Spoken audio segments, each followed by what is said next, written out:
일단 미국 증시 마감 상황 그럼 보도록 하겠습니다. 자, 다우지수, S&P 500지수, 나스닥지수, 이 뉴욕 증시 3대 지수 일제히 다 1%대 급등세로 마감을 했습니다. 특히 나스닥 지수는 뭐 2% 가까이 오르면서 정말 많이 좀 올랐어요. 최근 증시가 금리에 대한 민감도 높아지고 있는 상황인데 금리가 많이 떨어졌습니다. 그러면서 이제 나스닥 지수는 더 많이 올랐다. 저희가 이해하면 될 것 같고요.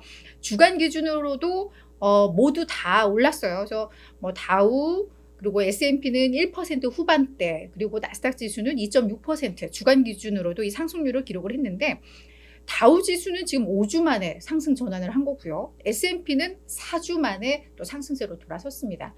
그러니까 이 증시라는 건 계속해서 좀 등락을 오가는 것 같아요. 그래서 계속 빠지지만도 않고 약세장에서도 이런 반등 국면이 나오고 뭐 상승장에서도 조정이 나오는 것처럼, 그래서 오늘의 이 반등에 대해서 좀 기술적인 반등으로 해석을 하는 전문가들도 상당히 많습니다. 그동안 올해 내렸던 만큼 저가 매수세가 좀 유입되는 그런 부분일 것 같죠. 그래서 사실 제가 앞서서 이제 말씀드리면서 금리와의 민감도 높아지고 있고 금리가 떨어졌다라고 말씀을 드렸는데 금리 자체도 단기적으로 많이 오른 데 따른 좀 반락으로도 해석을 해볼 수가 있었을 것 같아요. 자, 먼저 10년물 국채 금리가 이제 하락세 기록했습니다. 4% 터치한 이후에 뭐 4.09까지 올라가고 이제 뭐 월가에서는 4.15도 그냥 고속 올라갈 거야라고 이야기를 좀 했었던 바가 있죠. 그래서 단기적으로 많이 올랐는데 그래서인지 좀 큰 이슈 없이 좀 하락세로 돌아섰습니다. 이게 이제 증시에 있어서는 위험자산 선으로 이어졌다라고 보시면 될 것 같고요.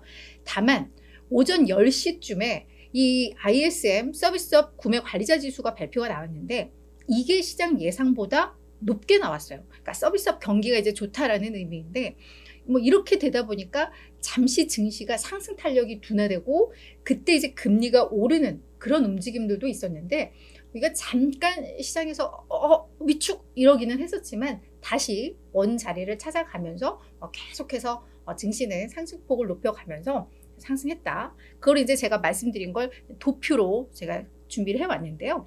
왼쪽에 있는 그래프가 10년물 국채금리 일중 차트입니다. 그래서 이 동그라미로 검게 칠해놓은 게 3월 3일 거래 시작됐던 금리 흐름인데요. 보시면 그냥 큰 이유 없이 그냥 쭉쭉쭉쭉쭉쭉 밀렸어요. 그러다가 그 빨간 점이 오전 10시 전후인데 이때 이제 ISM 서비스업 지표가 생각보다 잘 나오면서 금리가 4% 다시 위로 올라갔고 그러면서 증시도 이 상승 탄력 계속해서 올라가다가 약간 뭐 다우지수는 보합권까지도 떨어지기도 했었는데 이후 다시 금리가 밑으로 쭉쭉쭉 빠지면서 역시나 증시도 올라갔다 말씀을 드렸습니다. 자, 근데 이 부분에 대해서 이런 현상에 대해서 이제 월가 전문가들 어떻게 분석을 하나 봤더니 BMO 웰스 매니지먼트의 마윤유 수석 투자 전략가는 현재 주식시장은 채권 수익률에 매우 민감하게 반응을 하고 있다. 맞죠? 그리고 최근 금리 상승에 따른 이제 반락 기대감이 작용을 하고 있다. 제가 앞서 말씀드렸던 게 이걸 토대로 말씀을 드렸습니다. 하지만 고용, 인플레 지표에 대한 불안감은 여전하다라고 이야기를 하면서 이 두 개의 데이터가 냉각 추세로 돌아설 때까지 시장의 강세가 지속될 가능성은 좀 낮아 보인다라고 이야기를 좀 하고 있습니다. 이게 어떤 추세적인 냉각이 나와야 증시도 의미 있는 반등 추세 이어갈 것이다 라는 얘기인데요. 또한 비슷한 이야기로 SEI 투자의 제임스 솔로웨이 창업자도 큰 불확실성, 증시의 불확실성은 좀 여전하다. 뭐 경제에 대한 거, 긴축에 대한 거 다 포함하겠죠. 그래서 최근 반등은 저가 매수세가 일부 유입된 것으로 해석이 된다. 그러니까 뭐 금요일장이 뭐 갑자기 많이 올랐다고 해서 뭐 크게 의미를 부여할 필요는 없다. 뭐 이 정도인 것 같아요. 뭐 근데 뭐 이랬든 저랬든 간에 일단 지수가 오르고 우리가 보유한 종목들이 빨간불이 나오면 기분은 좋죠. 자, 이제 이번 주도 상당히 주요한 이슈들이 좀 많아서요. 저희가 변동성 주의보가 좀 내려질 것 같아요. 그래서 이번 주 주요 일정들 말씀을 드려야 될 것 같은데 일단 제롬 파월 연준 의장의 연설, 증언이 한 2번 정도가 예정되어 있습니다. 7일 화요일 날은 상원의원에서 거기에서 이제 경제에 대한 증언을 할 것이고요. 거기에서 그러면 이제 의원들이 뭐 다양한 질문을 쏟아내고 그에 대한 답변을 하는 과정에서 어떤 이 사람의 또 기조들이 좀 나오겠죠. 매파적인.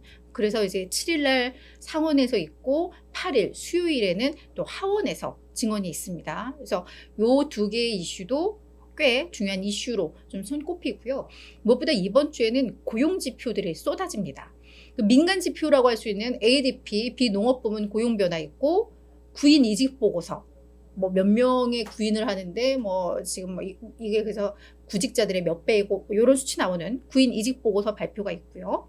그게 이제 수요일 날 있습니다. 그리고 금요일 날 정말 지금은 핵심 경제 지표라고 할 수 있는 고용 보고서가 나옵니다. 이게 전월에 51만 7천 개 나오면서 시장이 정말 충격을 받았잖아요. 예상보다 3배 가까이 높게 나오면서. 그래서 지금 2월에도 이게 한 20만 개에서 23만 개 정도 신규 일자리가 늘었을 거다라는 게 월가의 예상인데 이게 진짜 어떻게 나오느냐? 실업률 어떻게 나오느냐? 임금 상승률 어떻게 나오느냐? 요거 이제 금요일 날 나오거든요. 그래서 이번 주에는 이렇게 고용 지표, 연준 의장의 증언들 이런 주요 일정들이 좀 많아서 그 이슈들에 따라서 좀 변동성이 커질 수 있는 뭐 이런 이슈들이 있다라는 거. 그리고 베이지북 발표도 있어요. 그 경제 전망, 연준의 경제 전망 이것도 8일 날 있으니까 주 초 중반에는 어떤 연준과 관련된 이슈들, 그리고 주 중반 후반에는 고용 보고서 이렇게 좀 한 주가 나뉠 것 같다. 이렇게 좀 이해를 하시면 될 것 같습니다.